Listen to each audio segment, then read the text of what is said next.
was thinking about how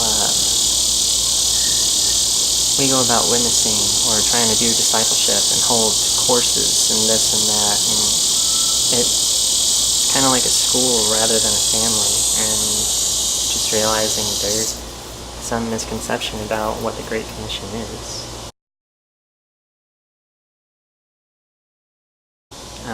The other night I couldn't really go to sleep. I just had this thought or this idea in my head that if there were just 5 families or 5 individuals and they met together daily, not like regular church, but actually got to see each other and know each other,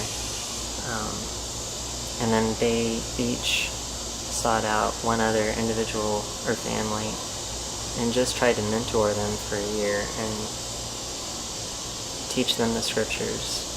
And then at the end of the year, we would split 5 and 5 again, and then raise up another 5. I was doing the math, and it looked like you could reach the entire world within 40 years. Imagine that you could touch literally all the people in the world within your lifetime. And that's just starting out with, those 5 families, or even just starting out with one, because it's exponential. Then add 1 or 2 more years, it's just you. But thinking, is this how discipleship and witnessing is supposed to go?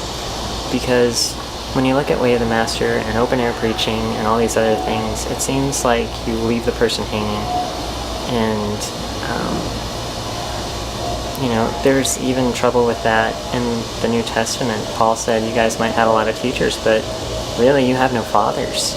You need someone there to mentor you and to help bring you up. And it was supposed to be a family.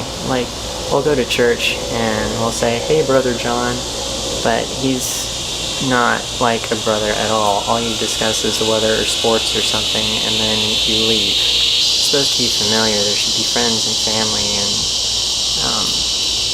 if you could just have one person that would stick with you for the long haul, not like marriage, but someone that you could always trust and rely on. And if you had these type of relationships, you wouldn't really worry about gossip. You would know the person well enough that you could trust them and that they're not going to stab you in the back, and you can go to them for anything. And I believe this is what it's saying in scriptures, bearing one another's burdens in love, and we're supposed to be faithful. And the Bible says that the world is supposed to know who we are, that we're of God, by the love that we have for one another.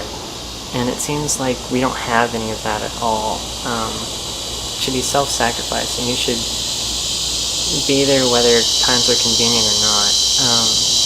Like if you just have one person, because one person's not going to be able to reach, a mega church and 3,000 and be there for him constantly, and people expect one pastor to do everything, and that's not the pastor's job, really. The pastor is supposed to be like a shepherd and just making sure that people don't go astray and go into false doctrine and just saying, yeah, that's right, that's wrong. But we as a body, as a church, should be there for one another. It shouldn't just be one man. And we should be close and intimate.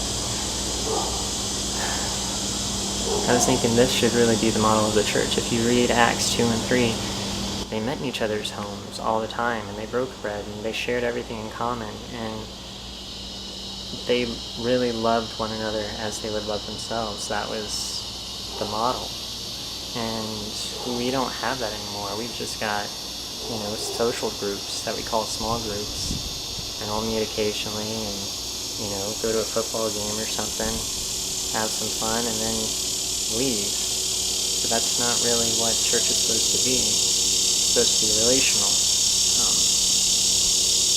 So I was just thinking about this all night. I couldn't get it out of my head. And I thought it was so amazing, because when I was writing a book and wondering, how am I going to market this thing? They said, well, if you're a self-publisher, try grassroots movement. And word of mouth can travel so fast if you make an impact in somebody's life. If you're there for more than 1 second, if you're trying to push something more than just a commercial, you could get out there. And so cool thing about YouTube is I could possibly have a community if you guys would comment. It's appreciated. I love answering questions. I just want to teach and haven't had a whole lot of opportunities in churches because something would come up, and I thought, this is a bigger platform. I can reach anybody and everybody. Why do I need to be confined to a church? Maybe this is why God never opened the door in a church. So I would be free to take care of my family, and I'd also be free to help several people out there, and it wouldn't be constricted to just one area. But anyways, those are just my thoughts.